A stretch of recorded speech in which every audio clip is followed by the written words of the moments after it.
আমি আর বাবাই যখন ওয়াশরুমের দিকে যাই একটা এত বিভীষিকার দৃশ্য দেখি যেটা দেখার জন্য আমি এবং বাবাই দুজনেই প্রস্তুত ছিলাম না।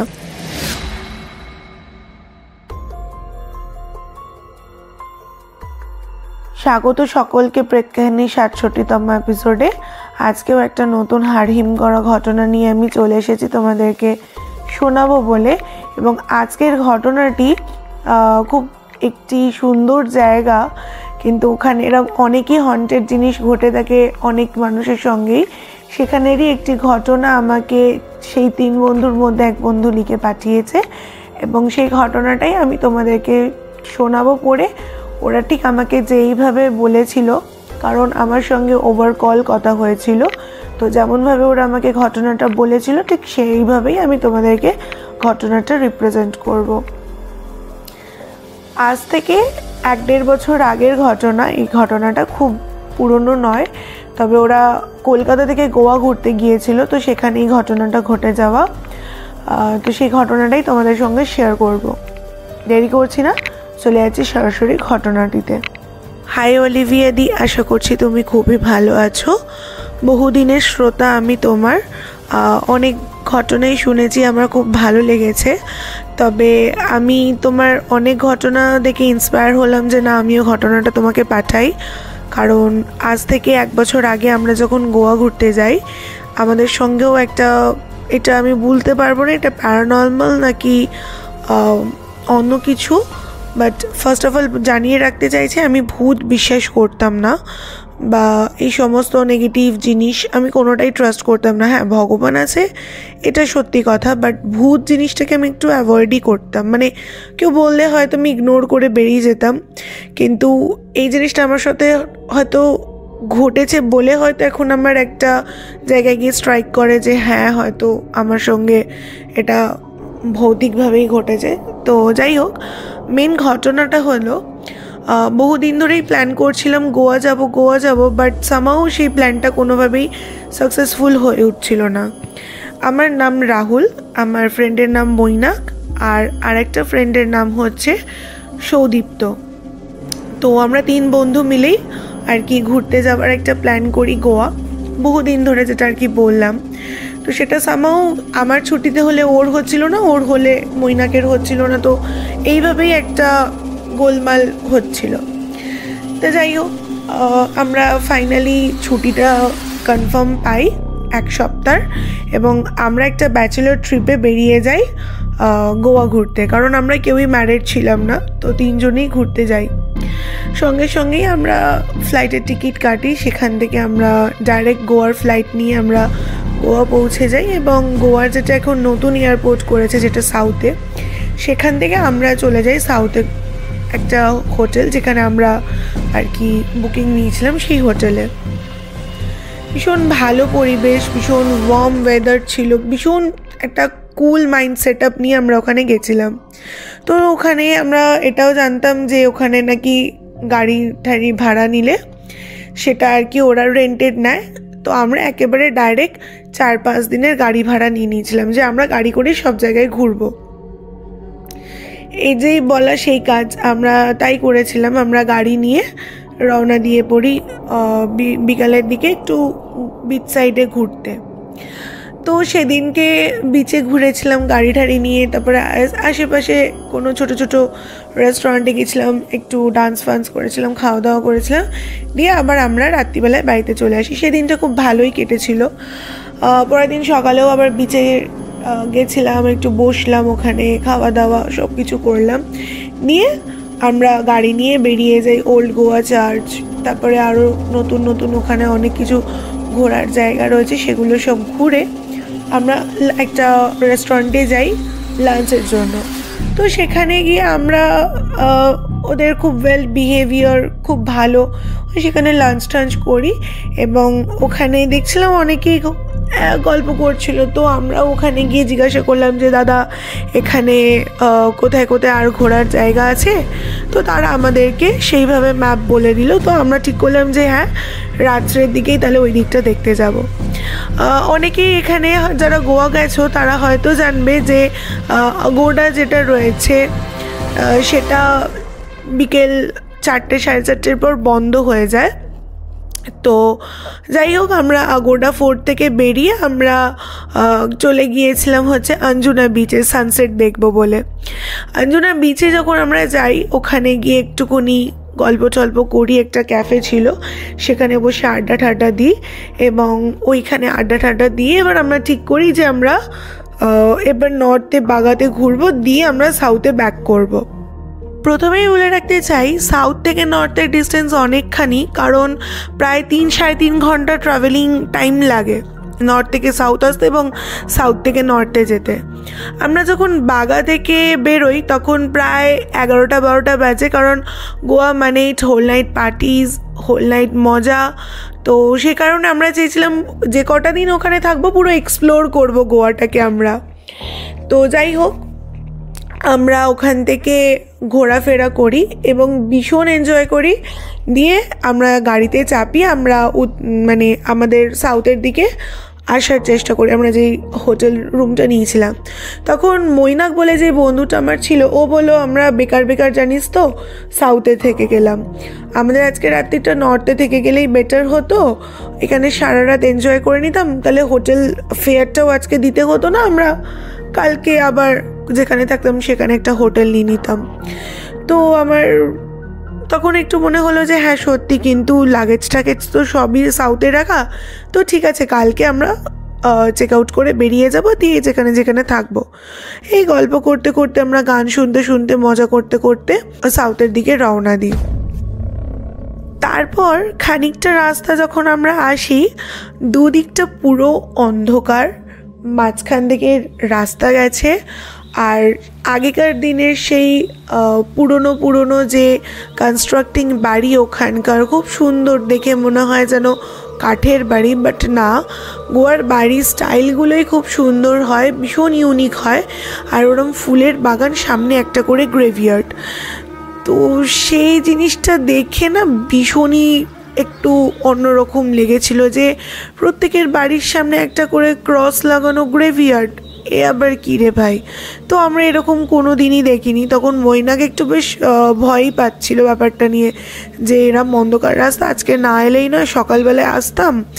আর ওই রাস্তাটা এমনই একটা রাস্তা, ওয়ান ওয়ে, মানে আমার গাড়ি গেলে আমার গাড়িই যাবে, পিছনে হয়তো অন্য গাড়ি যাবে, অপোজিট সাইড থেকে কোনো গাড়ি যাওয়া আসা করতে পারবে না। তো যাই হোক, আমরা আস্তে আস্তেই যাচ্ছিলাম, এবং একটু শীতকালও ছিল। গোয়াতে খুব একটা ঠান্ডা থাকে না, তবুও মানে গাড়ি চালালে তো একটা ঠান্ডা হাওয়া আসেই।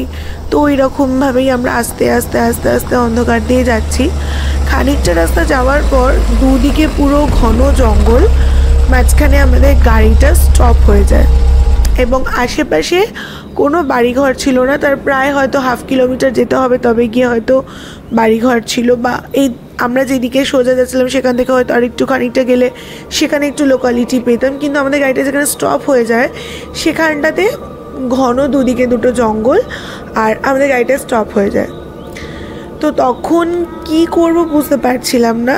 এবার রাস্তার সামনেটা একটু খোঁড়া খোঁড়া মতনও ছিল, যে কনস্ট্রাক্টিং কাজবাজ হচ্ছিল।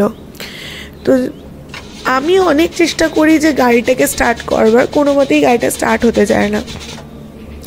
আমার পাশে মৈনাক বসেছিল, এবং আমার পেছনে আরেকটি যে বন্ধুটার নাম আমি প্রথমেই বলেছিলাম, তাকে আমরা বাবাই বলে ডাকি। তো সে বাবাই আমাদের যে সামনের যে ট্যাবটা রাখা ছিল, যেটা দিয়ে পেছন দিকে জিনিসগুলো দেখা যায়, যে পেছন দিকে কোনো গাড়ি আসছে বা কিছু, ও আমাদেরকে কিছু না বলে ওর চোখটা যখন যায় ওই ট্যাবের মধ্যে, এবং পিছন ব্যাক ক্যামেরা দিয়ে ওই সামনে ওখানে দেখতে পায় যে কোনো একটা ছেলে লম্বা দাঁড়িয়ে রয়েছে, বা কোনো একটা অবয়ব, ছেলে আমি ওইভাবে ক্ল্যারিফাই করতে পারিনি, বাট কেউ একজন দাঁড়িয়ে রয়েছে। তো ও যখন ঘাড় ঘুরিয়ে পিছন দিকে গাড়ি দেখে, কাউকে দেখতে পায় না।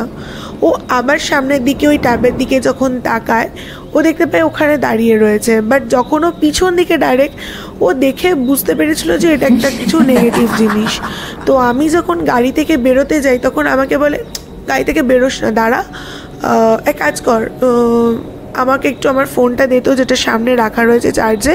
তো বলছে কেন, নামবো না কেন? দেখি আশেপাশে, বলছে তোদেরকে তো বলছি তোরা গাড়ি থেকে কেউ নামিস না, তুই দাঁড়া রাহুল, নামিস না, তুই ফোনটা আমার দে। ফোনটা দেওয়ার পর আমি ওদেরকে বলি যে গাড়ির কাঁচটা তুলে দে, ঠান্ডা হাওয়া আসছে, গাড়ির কাঁচটা তুলে দে।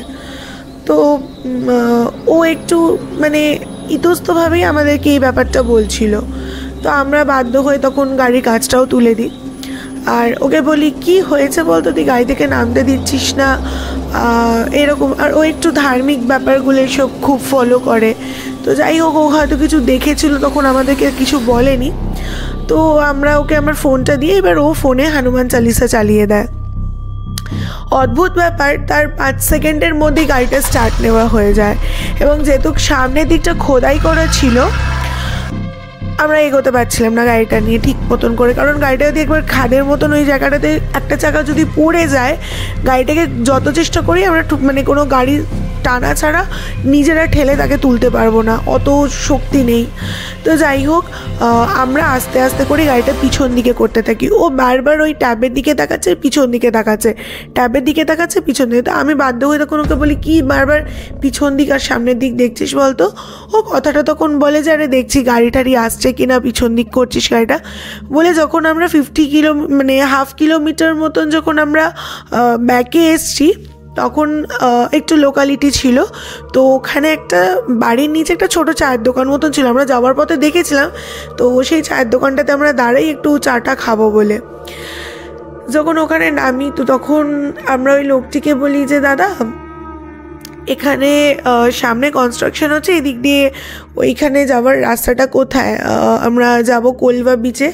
তো তখন ওই দাদাটি বলে যে এইখান থেকে ছাড়া আপনাকে 13 কিলোমিটার ঘুরে আপনাকে যেতে হবে, কারণ এটা শর্টকাট ছিল, বাট এখানে কনস্ট্রাকশন হচ্ছে, আর এত রাত্রিরে আপনারা এই রাস্তা দিয়ে যাচ্ছেনই বা কেন।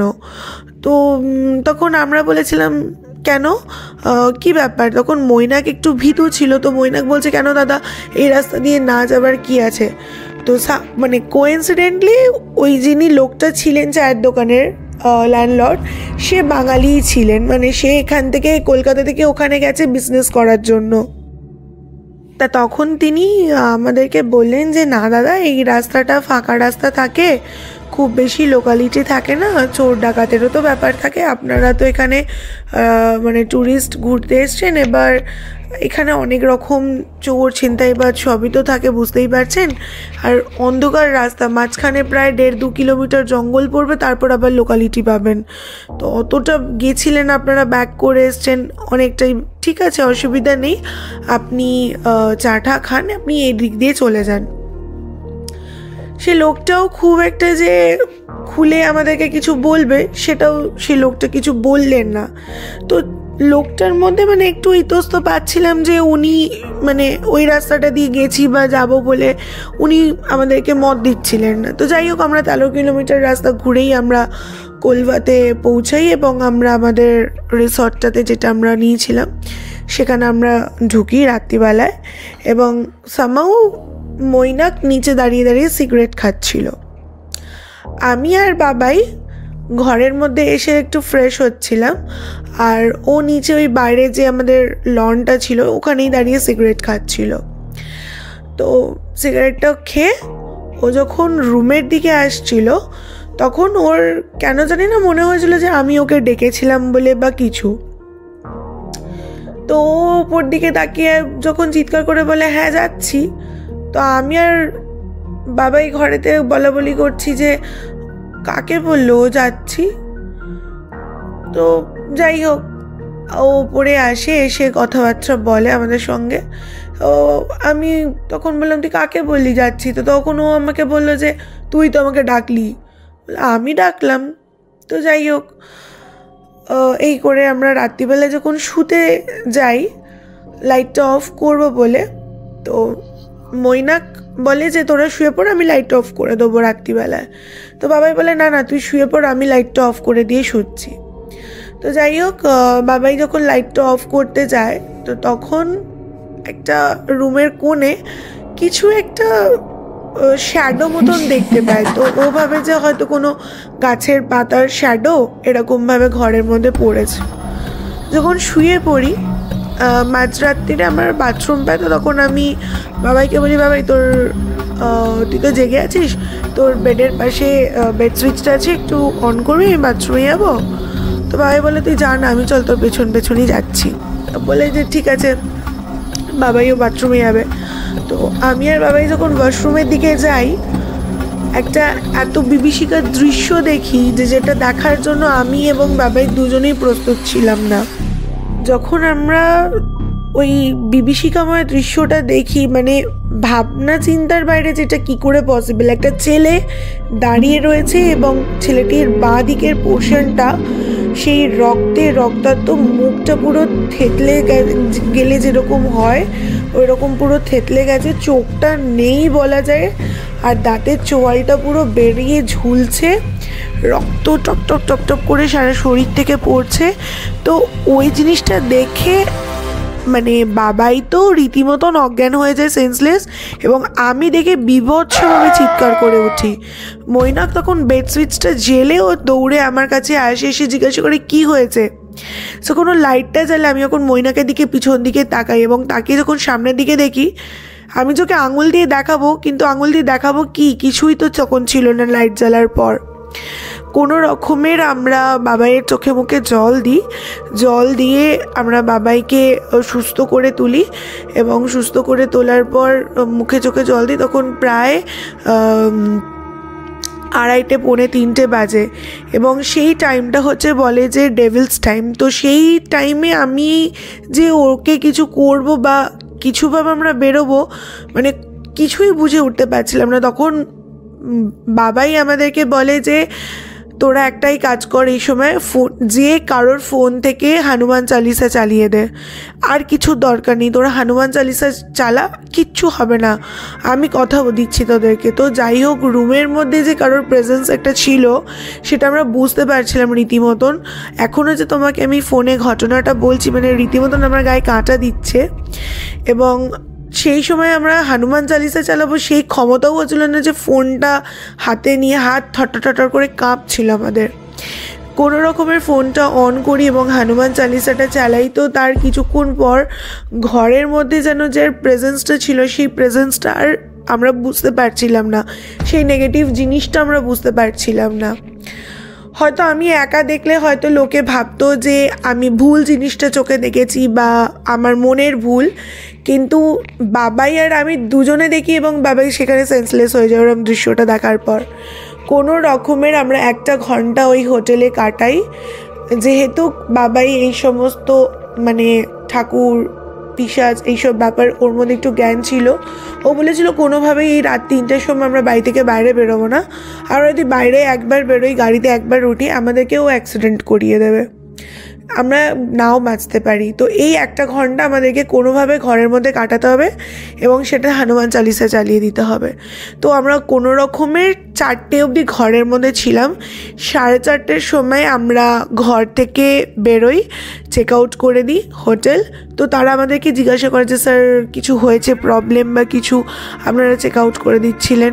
তো আমরা বলি না আমরা অন্য কোথাও মুভ করবো, আমাদের প্ল্যান চেঞ্জ হয়েছে, তো সেই কারণের জন্য আমরা ওখান থেকে রেন্টেড কার নিই, আমরা নেক্সট ডেস্টিনেশন চলে যাই অন্য একটা জায়গাতে, কুমোটিরামাতে, মানে সেখানে থাকি।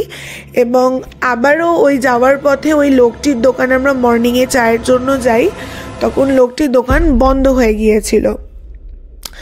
আর তখন পাশে সবাই বললো যে আর খানিকক্ষণ পরেই উনি দোকান খুলবেন, একটু অপেক্ষা করুন। তো আমরা একটু অপেক্ষাই করছিলাম, তারপর উনি দোকান খুললেন। তখন আমরা জিজ্ঞাসা করলাম, তখন বাবাই সবটা বলে যে রাত্রিবেলায় ও কি দৃশ্য দেখেছিল বা কি। তখন ওই লোকটি বলেন যে হ্যাঁ দাদা, আপনারা 3জন ছিলেন, আপনারা হয়তো বিশ্বাস করবেন কি করবেন, আপনারা ব্যাচেলার ছেলে, কিছু দিন আগেই ওইখানে ওই স্পটেতেই ওই যে রাস্তাটা দেখছেন গর্ত মতন ছিল, ওখানে একটা ছেলে খুব স্পিডে তার ওয়াইফকে নিয়ে বাইকে করে ফিরছিল, ওইখানে পড়ে মানে মারা গিয়েছিল এবং ওই ছেলেটির বাঁ দিকটা পুরো থেতলে গিয়েছিল, তো মুখের চোয়াল ফোল সব বেরিয়েছিল। তখন আমার আর বাবাইয়ের গতকাল রাত্রিরের ওই সেম দৃশ্যটা মনে হচ্ছিল।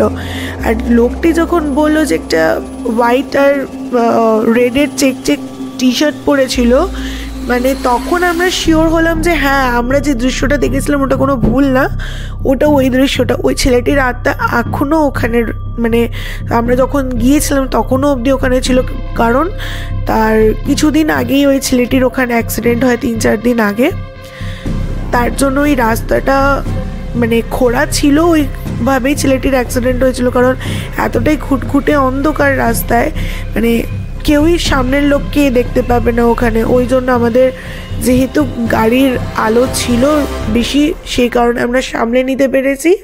আর গাড়িটাও ওখানে গিয়ে সামহাউ স্টপ হয়ে গিয়েছিল বলে, আর তা নাহলে আমাদেরও হয়তো বড়সড় একটা অ্যাক্সিডেন্ট হতেই পারতো। এইভাবেই আমরা ওখান থেকে ফিরি। তাও একটু মনটা খারাপ হয়ে গিয়েছিল, তাও তারপরে ঘোরাফেরা করেই আমরা কলকাতা ব্যাক করি। বেরিয়ে তারপর বাড়িতে সবাইকে যখন বলি, সবাই ফার্স্টে ভয় পেয়ে গেছিলো। তো মা তারপরে ঠাকুরের পুজো টুজো দিয়ে আমাদেরকে প্রসাদ খাইয়ে দেয়।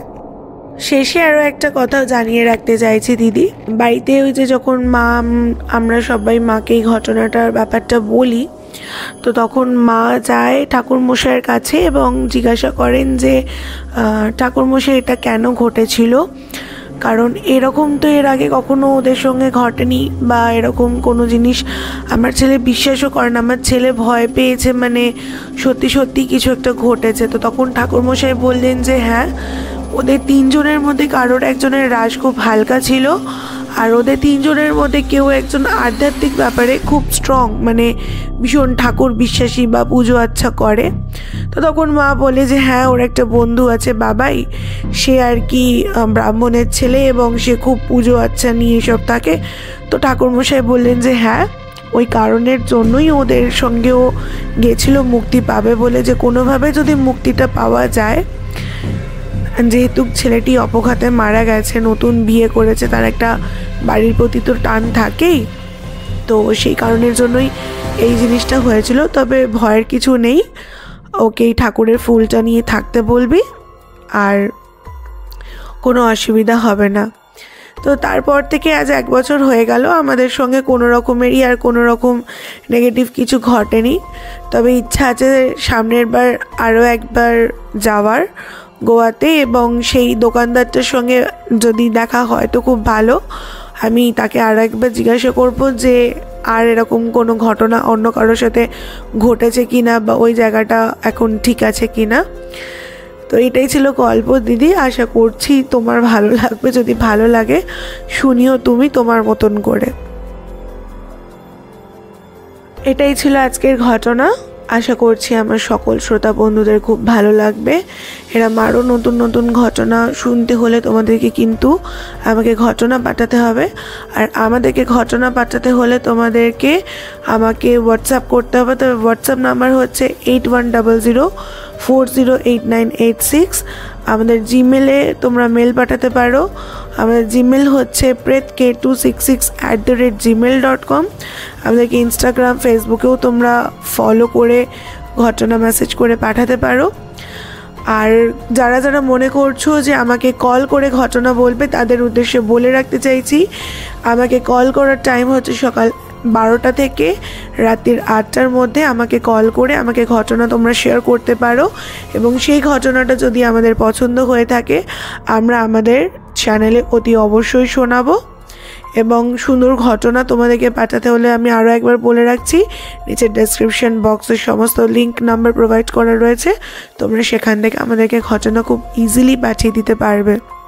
প্রেত কাহিনী কোনো নেশাজাত দ্রব্য, কুসংস্কার, অন্ধবিশ্বাস এবং কালো জাদুকে প্রমোট করে না। কাজেই আপনারা এই ঘটনাগুলো অ্যাজ এন্টারটেনমেন্ট হিসাবেই নেবেন, কারণ আমাদের মধ্যেই অনেকেই আছি যেমন আমরা বিশ্বাস করি এবং করি না। তা সেই কারণের জন্যই এটাকে এন্টারটেনমেন্ট হিসাবে নেওয়াটাই ভালো হবে।